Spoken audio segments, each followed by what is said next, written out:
Vamos a desarrollar retinopatía diabética, obstrucciones vasculares y desprendimiento de retina.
Chauffeur im Cavalier, Tracy.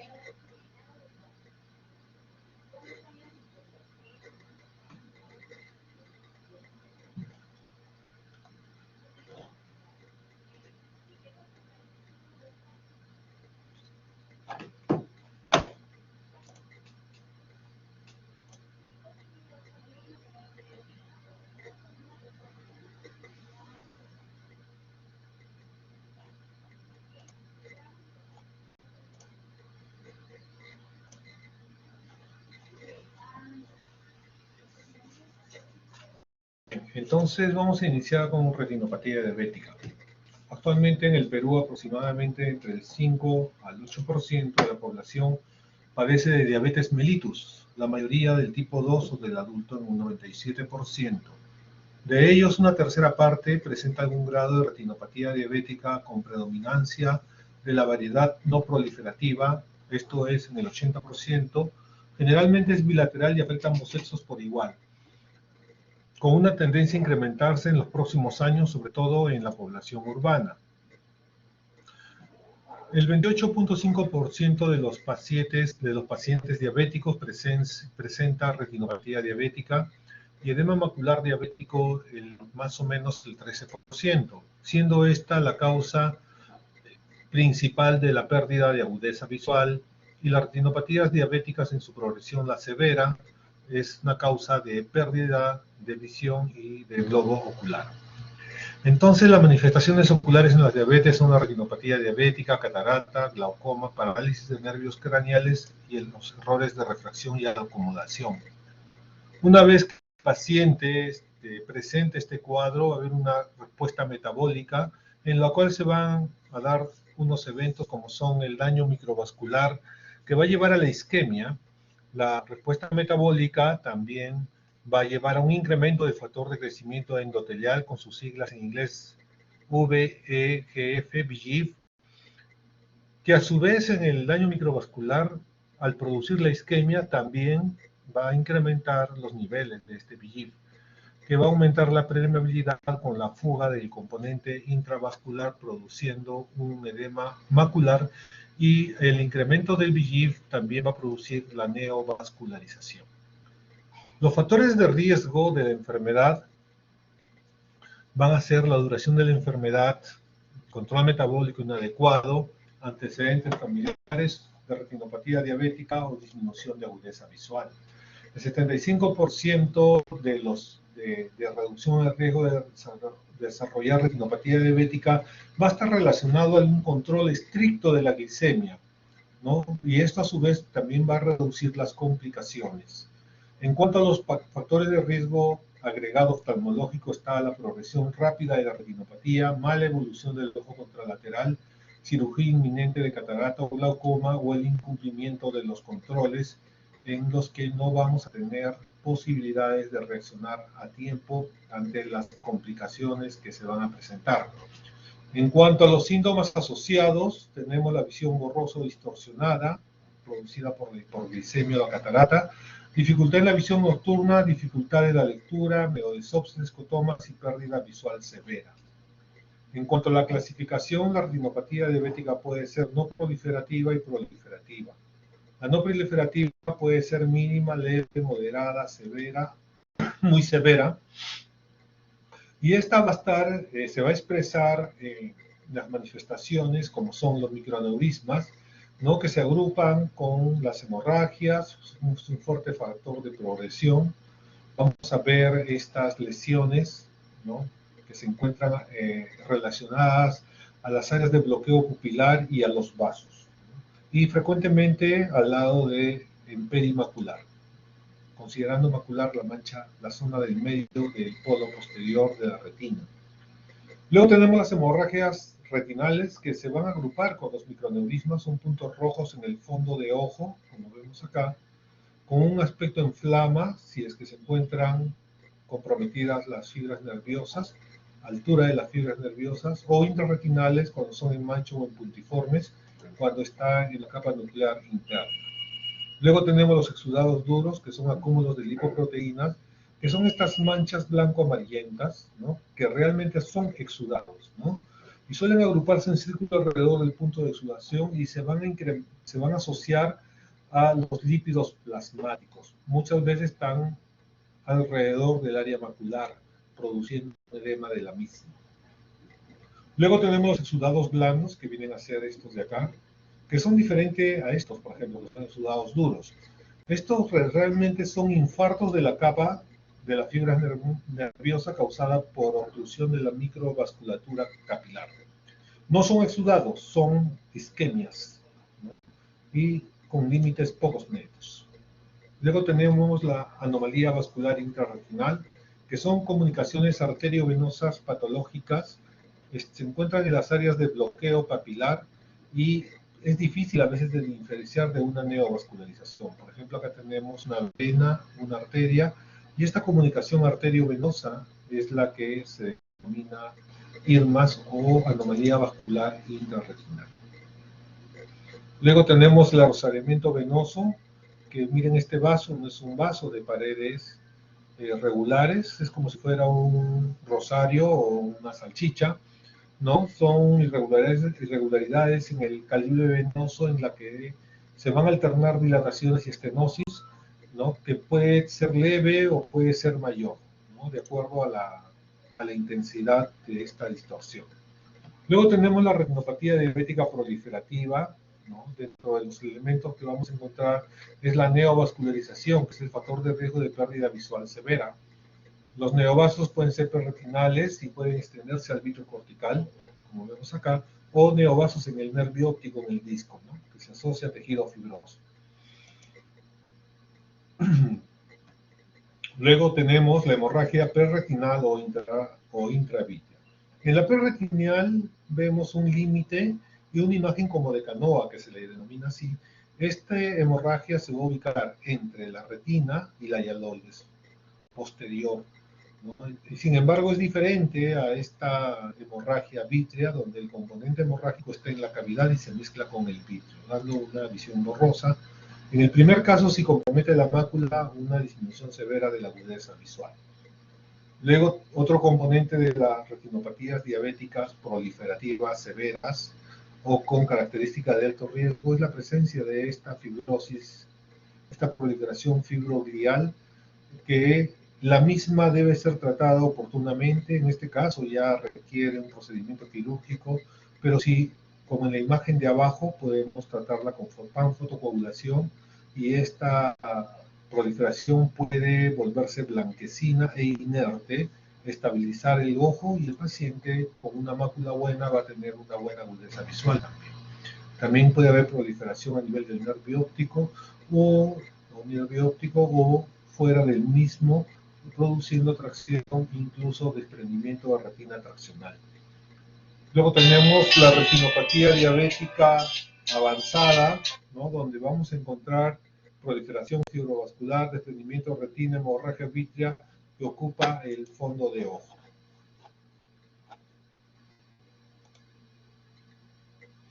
Luego, otro de los aspectos importantes en esta enfermedad es el edema macular, que la importancia de este radica en aquellos cuadros presentados como clínicamente significativos, en los que se considera un engrosamiento dentro de las 500 micras centradas de la mácula, como vemos allí en color oscuro, o aquellos que se acompañan de exudados duros dentro de las 500 micras asociados a un área de engrosamiento.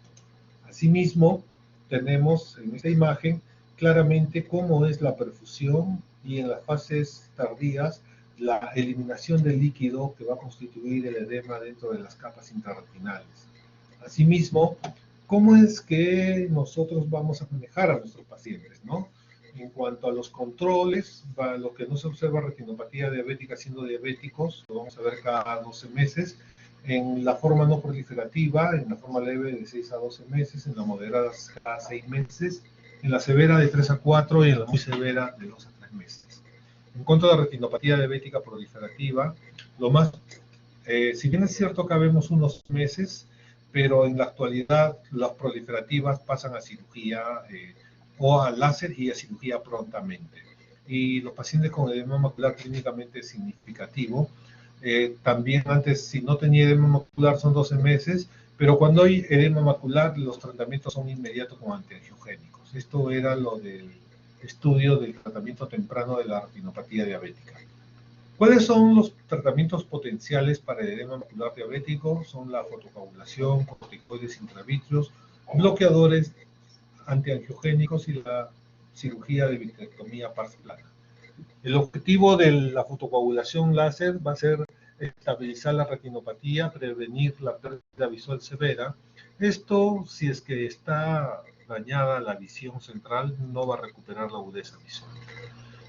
El tratamiento de la retinopatía con láser es más efectivo si se realiza antes de la pérdida visual, porque si se estabiliza el ojo sin que haya tenido pérdida visual y la zona macular no está tomada, la recuperación va a ser muy buena. De lo contrario, vamos a tener como secuela de la misma enfermedad, no por el láser, la disminución disminuida en los pacientes. Antiguamente se utilizaba mucho láser y quedaban los pacientes post-tratamiento con amplias zonas de atrofia, ¿no? Y en las panfotocoagulaciones se realizaban de esta manera. Esto ha cambiado un poco de la fecha con el uso de los antiangiogénicos, donde en la zona macular ya no se usa fotocoagulación y solamente está limitado para la zona de fugas permanentes de líquido y se hace focal. Y en el caso de los pacientes que tienen una panfotocoagulación efectiva, puede quedar estabilizada la retina como en la imagen que vemos en nuestro lado derecho. Luego tenemos los corticoides intraoculares, ¿no?, que van a suprimir o disminuir la respuesta de citoquinas, incluido el VEGF, la sobreregulación de proteínas de unión, regulación genómica. Todo esto para estabilizar la retina y disminuir el proceso inflamatorio. Como ya vemos con el uso de estos medicamentos en negro, un valor elevadísimo de valor de P estadísticamente significativo en la ganancia de 10 letras y 15 letras en 6 meses es muy importante y a la fecha se sigue usando por la efectividad del mismo. Incluso tenemos estudios en los que se ha comparado con los antiangiogénicos y vamos a encontrar que en estos pacientes colocaron durante 12 meses 4 inyecciones de antiangiogénicos versus un promedio de 9 inyecciones con el antiangiogénico, obteniendo importantes agudezas visuales en ambos casos, reduciendo así el riesgo de sangrado o endoftalmitis en los pacientes que reciben mayor cantidad de inyecciones en un año. Otro implante, que es el Medidur, que es el implante de acetónido de fluocinolona. Y en conclusión, pues el uso de los corticoides y antiangiogénicos es muy efectivo para el tratamiento de esta enfermedad.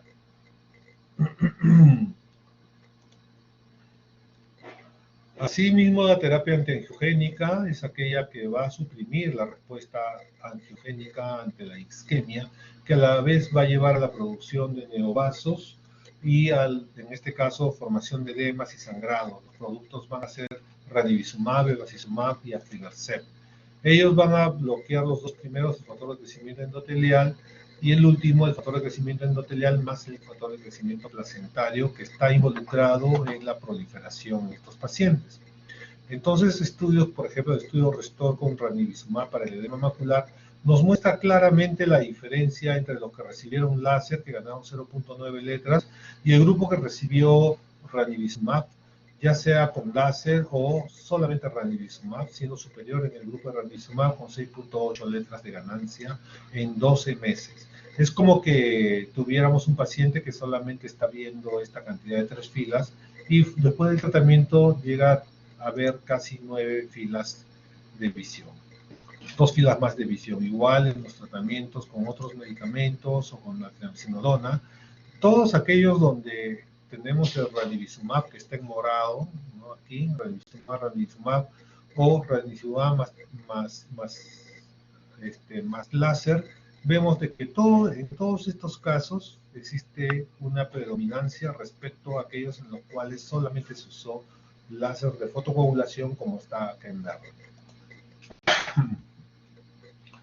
Igual, cuando queremos hacer la comparación de la eficacia de este otro de los antiangiogénicos, vemos que los 3 antiangiogénicos, que también lo tenemos a disposición en nuestro medio, tienen resultados parecidos, ¿no? Acá tenemos en 104 semanas, que son 12 meses, o perdón, 24 meses, tenemos que el aflibercept tiene 12.8 letras, el ranibizumab 12.3 y el bevacizumab 10.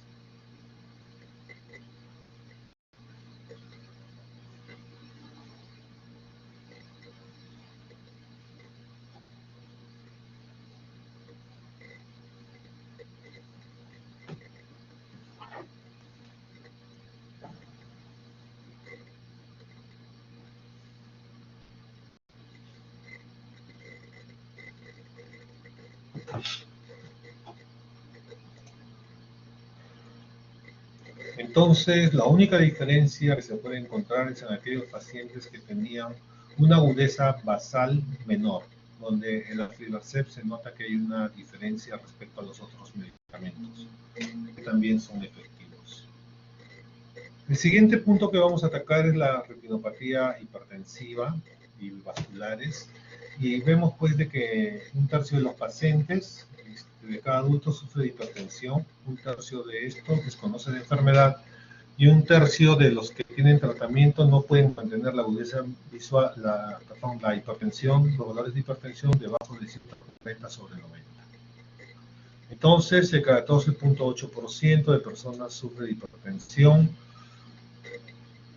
y se espera que en la población mundial tendremos 2 a 14% en 40 años. Es importante este cuadro porque aquí vamos a ver cuál es la prevalencia de signos de retinopatía, ¿no? Entonces, si vemos el grupo de las personas en general versus el grupo de las personas con hipertensión, estos son en clínicas, digamos, clínicas abiertas, vemos de que las diferencias en cuanto a que en el total de personas existe predominantemente los que van a tener alteraciones son el grupo de los pacientes de hipertensión arterial. Y aquí se ve con más claridad, porque en el primer caso vemos una clínica de población general y vemos que hay una prevalencia del 23.5%. Sin embargo, en aquellos centros de hipertensión, todos los demás, desde duplicar hasta un 89% de pacientes presentan signos de retinopatía hipertensiva.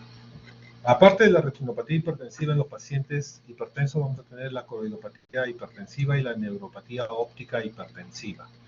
Los signos, de acuerdo al grado, en la hipertensión aguda vamos a ver el vasoespasmo, los vasoespasmos, como vemos acá, una disminución del calibre de los vasos arteriales, ¿no? Vamos a tener alteraciones a nivel de los cruces arterios venosos debido al engrosamiento de la pared que va a presionar el vaso venoso, sobre todo en la vaina que comparten en el entrecruzamiento arteriovenoso. Luego la presencia de los hilos de cobre y los hilos de plata, que son dialisinización parcial y total de la pared vascular. Así también tenemos los pacientes con hipertensión severa, en los que vamos a ver ruptura de la barrera hematorretiniana con necrosis del músculo liso y las células endoteliales, con un daño persistente de la microvasculatura retinal que se va a ver expresada en la presencia de hemorragias, de exudados blandos, ¿no? Que no son más que signos de isquemia retinal. Asimismo, en la hipertensión acelerada vamos a ver edemas maculares, vamos a ver edema del nervio óptico, hemorragias, vamos a ver infartos a nivel de la coroides y también acá vemos un desprendimiento del epitelio pigmentario de la retina que también puede acompañar en otros pacientes con un edema, un papiledema severo. En cuanto a la clasificación, tenemos dentro de los múltiples signos los pacientes que no tienen retinopatía, que es un fondo de ojo normal, ¿no? Los pacientes que tienen retinopatía leve, ¿no? Que tienen un adelgazamiento arteriolar generalizado con un o focal, ¿no? Alteraciones a nivel de las cruces arteriovenosos, ¿no? Y una opacidad de los vasos, ¿no? Que se van a mostrar como aquellos vasos con que se llaman hilos de cobre. Y la retinopatía moderada, vamos a tener lo anterior más los microneurismas, exudados blandos y exudados duros, no blandos, en algunos casos duros, y alteraciones en los cruces arteriovenosos. Asimismo, en la retinopatía maligna, ya vamos a ver severos cuadros como isquemias, hemorragias, edema de papila, isquemia a nivel de la coroides que está relacionada a alta mortalidad. Luego tenemos las oclusiones vasculares que pueden ser arteriales y venosas. Lo importante aquí es tener claro que una obstrucción arterial va a ser en el vaso aferente y va a producir predominantemente una isquemia. No así en la obstrucción retinal, donde la obstrucción en el vaso, digamos, distal o eferente, va a producir una congestión vascular y una fuga de una hemorragia y un edema, ¿no? Entonces, la oclusión venosa de la retina tiene factores predisponentes que pueden ser sistémicos, de edad avanzada, hipertensión arterial, enfermedad cardiovascular, arteriosclerosis, la arteria carótida, discrasias sanguíneas. Y en las oculares, los pacientes con glaucoma primario de ángulo abierto, hipermetropías altas, coloboma del disco óptico, periflectitis. Y en las oclusiones venosas, ¿qué es lo que va a haber? Va a haber estancamiento del flujo sanguíneo, hipoxia, lesión de células endoteliales capilares, extravasación de componentes sanguíneos extracelular. Entonces vemos que en la obstrucción de la rama de la vena central, vemos que en la fascia que comparten va a haber un aumento de la turbulencia debido al endurecimiento del vaso arterial que no va a permitir al momento que regresa la sangre por la vena que ésta se dilate y la arteria disminuya su grosor. Esto aumenta la turbulencia llevando al final al estancamiento, a la hipoxia y al incremento del VEGF. Lo mismo pasa con la vena central de la retina, pero a nivel de la salida de los vasos en el nervio óptico. En cuanto a la obstrucción de la rama de la vena central de la retina, tenemos la pérdida del campo visual y deterioro de la visión asociado a formas distorsionadas en el centro, metamorfosias. Y lo que vamos a ver en la oftalmoscopía son venas dilatadas, tortuosas, hemorragias en flama, hemorragias puntiformes y en mancha, edema de retina y manchas algodonosas. Acá vemos una oclusión de la rama de la vena central de la retina. Se describe como si fuera un segmento de pastel, ¿no? Como si fuera un pedazo de pastel donde la obstrucción es en el vértice, es en el cruce arteriovenoso, ¿no? Acá también vemos que la obstrucción es de un segmento de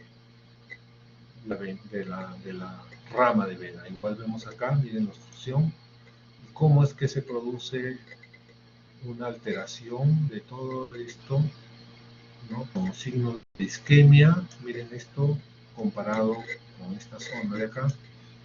Algunas hemorragias. Luego de tratamiento, vemos de que acá no se ve tan oscuro, ya se ve medio color gris, es por la reperfusión de estas zonas. Y en la zona de la mácula podemos tener, pues, pasar de un edema macular a una retina en su posición después del tratamiento. Una resolución del edema macular. También puede haber oclusión de la hemiretina, que en este caso entonces, marcamos una línea, para abajo está la obstrucción y en la parte superior está normal. También, en cuanto al pronóstico, la disminución de la agudeza visual se va a dar por las hemorragias y el edema macular. La agudeza final va a depender del grado de oclusión que afecta el drenaje y la integridad de la red capilar perifoveal. Y las dos principales complicaciones son el edema macular crónico y la neovascularización. En cuanto a la obstrucción de la vena central de la retina, puede ser no isquémica e isquémica. La no isquémica es la más frecuente y se presenta en el 75% de los casos.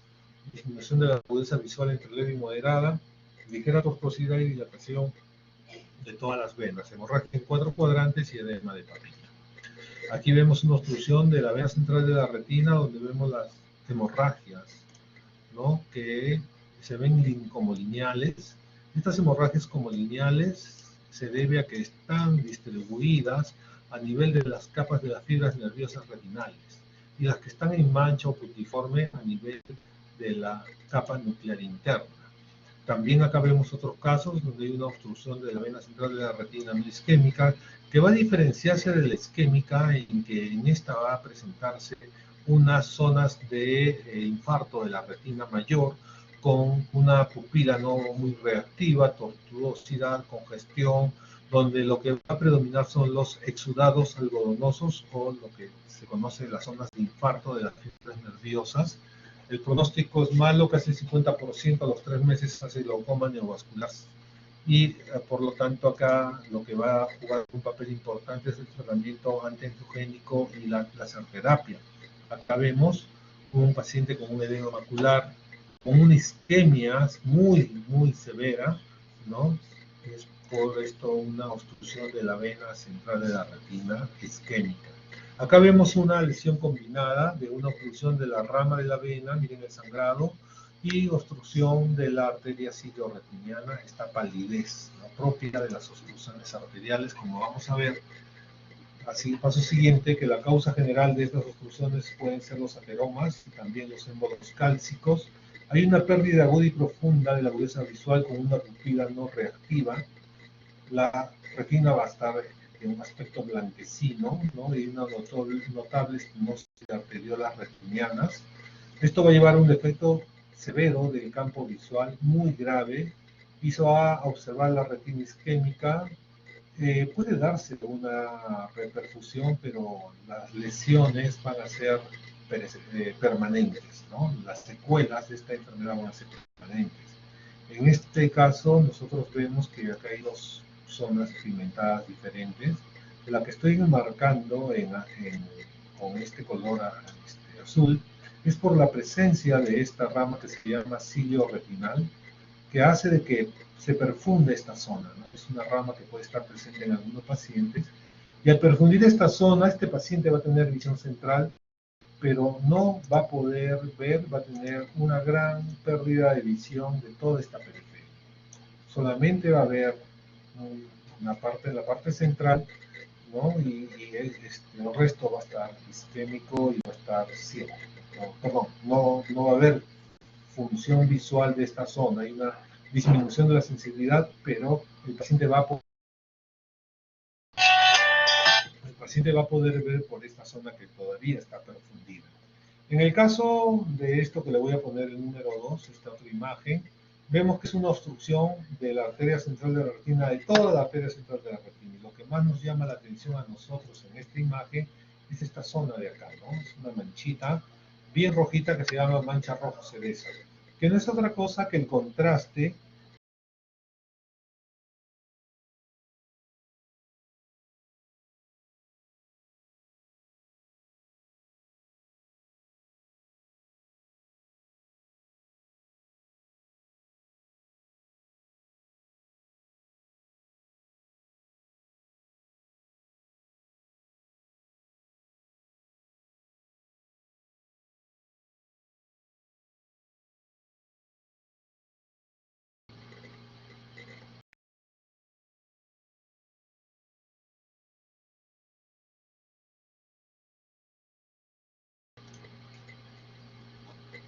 Bien, les decía de que esta zona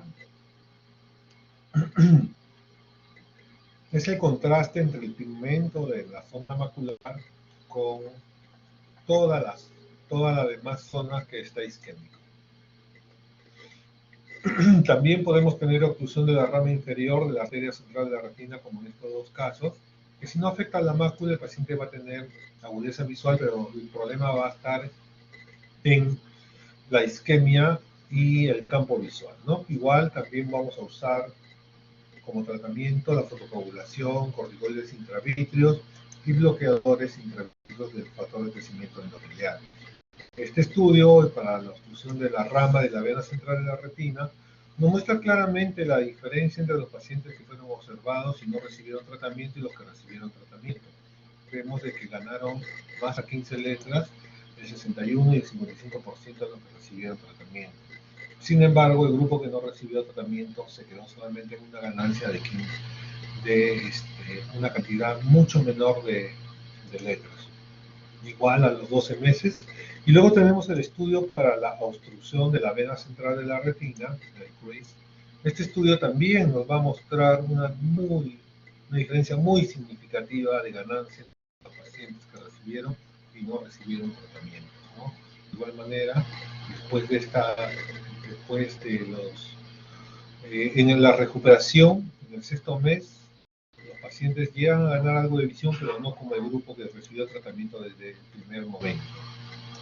Un casito clínico, ¿no?, de una paciente con una obstrucción de la vena central de la retina que se luce estable, pero incluso no hay edema macular, pero luego de que recibe 3 dosis y se espera 3 meses de control, miren cómo es que aparece el edema macular en esta zona central y se evidencia las zonas de isquemia periférica.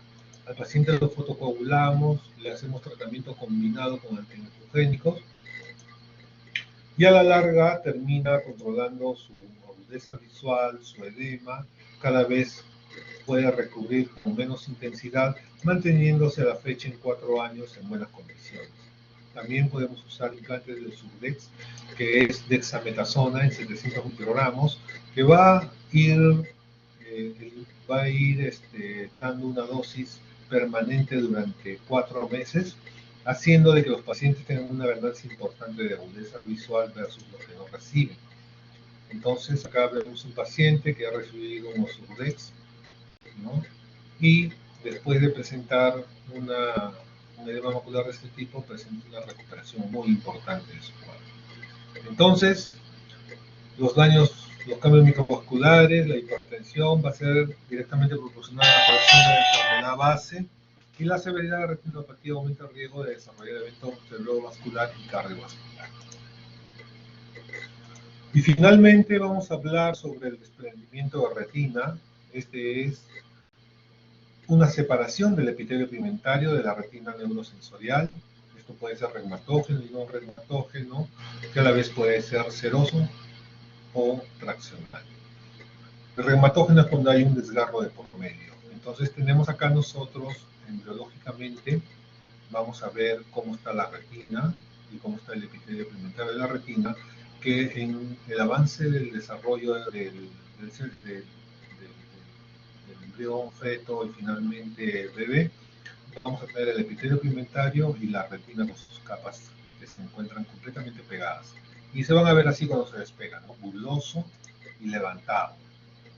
Entonces, la incidencia va a ser de 1 en 10.000 personas al año, puede ser 10% bilateral, será entre los 40 y 49 años predominantemente, y por una acción conjunta entre la tracción vitroretinal y una debilidad en la retina periférica y zonas predisponentes. Asimismo, también puede darse en miopes, afácticos y pseudoafácticos. Y las adherencias vitroretiniales condicionan el desgarro aproximadamente el 10%, siendo las fotopsias, que son flashes, y las miodesopsias, lo que llaman como moscas volantes, y incluso podemos tener hemorragias en el vitrio. Entonces, más o menos la fisiopatología funciona de que el vitrio posterior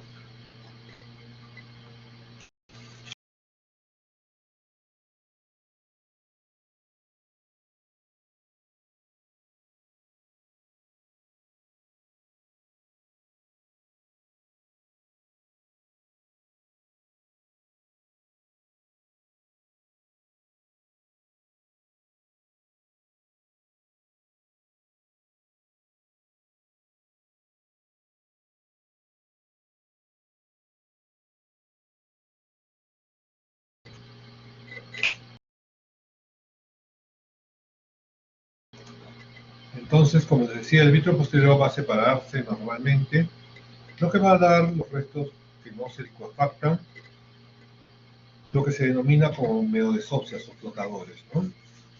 Pero, ¿qué sucede si en esta zona que estamos observando aquí, que está muy adherida, se sigue resistiendo la tracción de todo este gel que va a estar jalando, traccionando esa zona, y a las finales, si es que está adelgazada o muy adherida, va a producir un desgarro de la retina, pasando el líquido a través de este desgarro, produciendo el desprendimiento de retina. Entonces vamos a tener el desprendimiento conocido como regmatógeno, por la presencia de este regma, en que este gel licuefactado va a meterse en este espacio y separar la retina, dando este aspecto anguloso. Miren acá con la presencia de múltiples desgarros en forma de herradura, en forma de boca de pescado y en forma lineal. Así tenemos esquemáticamente lo que hemos mencionado, los tipos de desgarros y también agujeros. Miren cómo se ve en una foto, una toma de campo amplio, el desgarro y cómo es que va separando la retina poco a poco hasta llegar a la mácula, comprometiendo la visión. Acá un caso más severo, en los que ya casi toda la retina está levantada, llegando incluso a producirse desprendimientos muy severos de retina, donde se ve en forma de embudo. Acá vemos zonas de degeneración periférica con presencia de agujeros o desgarros en el mismo, que van a ser zonas de mayor predisposición de desprendimiento de retina. Este es uno denominado en baba de caracol, degeneración latiz, y otros se van a denominar en baba de caracol, que se parecen a la degeneración latiz, con el aspecto de un escarchado que acompaña a esta lesión. Luego la retinosquisis también son lesiones en las que la capa externa y la interna, además de quiste intrarretinal, que son las capas separadas, va a haber una comunicación y una separación de la retina. Asimismo, los blancos con presión y sin presión, ¿no? También son lesiones predisponentes importantes que van a acompañar a los desgarros gigantes. Luego tenemos los cúmulos pigmentarios, la miopía, ya que los pacientes miopes, el 40% de los desprendimientos de retina son pacientes miopes. Igual las faquias y las rupturas de las cápsulas posteriores. Asimismo, los ojos tratados de desprendimiento de retina tienen un 7% de riesgo de redesprendimiento de retina y un 10% de todos los DR son pacientes con traumatismos oculares. Entonces, las diálisis traumáticas pueden ser tratadas con fotocoagulación, resolviéndose debido a que no tienen una fuerza de tracción como sucede en el caso de los desgarros. Luego tenemos los desprendimientos de retina por tracción, que van a dar con un desprendimiento vitro posterior parcial. Este puede ser tangencial, anteroposterior o en puente. Acá tenemos un combinado, ¿no? En puente y anteroposterior, que se observa de esta manera. También tenemos otros que son anteroposteriores, otros que son tangenciales puros y un desprendimiento de retina total, en forma de embudo. Y los de tipo exudativo, ¿no? O sea, regmatógenos con desgarro, traccionales y los exudativos. Son menos comunes, están presentes en tumores coroideos, inflamatorios, poscirugía, desprendimiento de retina, panfotocoagulación retinal, toxemia del embarazo y coroidopatía central serosa. En tumores podemos tener malignos como un melanoma urial o podemos tener benignos como un hemangioma coroideo. En este caso vemos una coroidopatía central serosa, ¿no? En lo que vemos un desprendimiento de retina neurosensorial también. La enfermedad de Arada, que es una enfermedad autoinmune, en pacientes con hipertensión arterial severa también pueden tener un desprendimiento de retina acompañado de hemorragias vítreas. En cuanto a los síntomas, la pérdida mínima o severa de la visión es la más importante, acompañada del defecto del campo visual de la zona comprometida. Va a haber un defecto relativo del reflejo fotomotor. En la cámara anterior se puede ver tinta, uveitis leve y la presión ocular suele ser baja. La retina se puede observar como bolsas o pliegues y los vasos retinales con trayecto irregular. Entonces tenemos acá un signo que es el polvo de tabaco, aquí está el cristalino, la córnea, cámara anterior, cristalino, y acá vemos detrás del cristalino este pulverizado marrón que son las células del epitelio pigmentario de la retina que han salido a través de los desgarros y se mezcla con el vítreo. Luego tenemos los quistes intrarretinales y las zonas de demarcación que nos están hablando de desprendimiento de retinas antiguos. En cuanto a la profilaxis, consiste en la detección oportuna de las lesiones y el tratamiento de las mismas, como en este caso con fotocoagulación alrededor de los desgarros de zonas predisponentes o con la crioterapia perilesional. En cuanto a la cirugía, tenemos que el objetivo fundamental es crear una cicatriz, sellar la rotura y disminuir la tracción. Entonces, en los métodos tenemos la neumoretinopexia, que consiste en inyectar un gas en la cavidad vítrea, que es un gas que va a expandirse dentro de la cavidad y va a tener un tiempo de duración. Esta expansión del gas va a hacer como exprimir el líquido subretinal y va a aproximar los tejidos y se va a colocar láser o crioterapia, y esto va a estar indicado de desgarro único periférico con mínima tracción vítrea y en el sector superior. Vamos a inyectar hexafluoruro de azufre que dura hasta 14 días y el perfluoropropano que puede durar hasta 30 a 45 días. Entonces colocamos la crioterapia, colocamos el gas se va a expandir y luego de que se reabsorbe el gas va a quedar la retina pegada y con su cicatriz y los tejidos aproximados. Las complicaciones que puede haber una rotura consecutiva en 180 grados de la rotura inicial, la formación de agujeros maculares, endoftalmitis, presión elevada, catarata y la burbuja cuando se va al espacio subretinal. Otra técnica es el cerclaje escleral, cuyos principios son localizar el desgarro, colocar un explante para aproximar la retina del epitelio pigmentario y producir una lesión corioretinal. Entonces empezamos con la peritomía conjuntival, como se ve ahí, luego individualizamos los músculos rectos, se ubica la zona de lesión, se coloca crioterapia y luego se marca los puntos en los cuales se va a colocar ya sea el explante, ya sea las bandas, la esponja de silicona, ¿no? Después de esto se constata la posición de este explante, sellando el desgarro. Podemos usar el drenaje de líquido subretinal, reponemos la conjuntiva, reponemos el volumen y se cierra. Entonces, cuando hay tracción importante, podemos colocar 360 grados. El drenaje de líquido subretiniano es el momento más peligroso y crítico de la cirugía, en la que debemos de controlar la salida del líquido, evitar que se atrape parte del vítreo o la retina a través del desgarro y la hipotonía ocular. Y finalmente tenemos la vitrectomía, que es un procedimiento que realiza el corte del vítreo patológico, así como el resto de sus componentes en la cavidad ocular, cuando estos causan alguna anomalía sobre la retina. Entonces, colocamos los trócares dentro de la cavidad, es la parte anterior, el cristalino, el iris, y colocamos la infusión continua, la luz y el cortador. Se remueve todos los elementos patológicos, se cortan las membranas, se realiza la aspiración de sangrados. Posteriormente colocamos perfil de carbono, hacemos un intercambio con aire y colocamos láser. Y luego podemos colocar aceite de silicón o aire, ¿no? Y si existe contacto con el cristalino, también podemos hacer una lensectomía desde la parte interna para ayudar a solucionar este problema.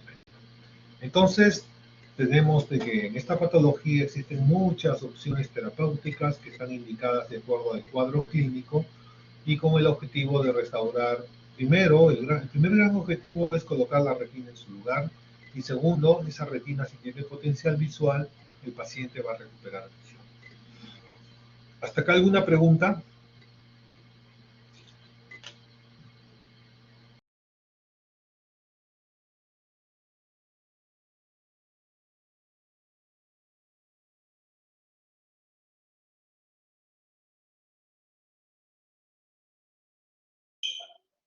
Doctor, una consulta con respecto a la miopía y el desprendimiento retinal. ¿Cómo es que se da este proceso? La miopía es un ojo grande, ¿no? ojo grande. Y este ojo grande es como que ha sufrido un estiramiento. Y ese estiramiento se acompaña de un adelgazamiento de los tejidos. Entonces, es como que estiramos una tela y si la estiramos mucho se va como deshilachando. Eso es lo que pasa en la periferia. Y en esas zonas de deshilachamientos a veces hay desgarros, agujeros, o si por ahí está adherido el vitrio a la hora de jalar, justamente es ahí donde produce los desgarros. Y a través del desgarro se mete el líquido y desprende la retina. Entonces, de los desprendimientos de retina, el 40% de desprendimientos son miopes. Está muy relacionado a esta patología.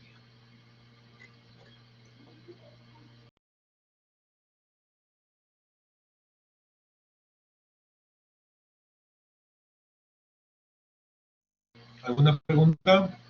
Bueno, entonces espero que les sirva la clase y éxitos en el examen. Hasta luego. Gracias.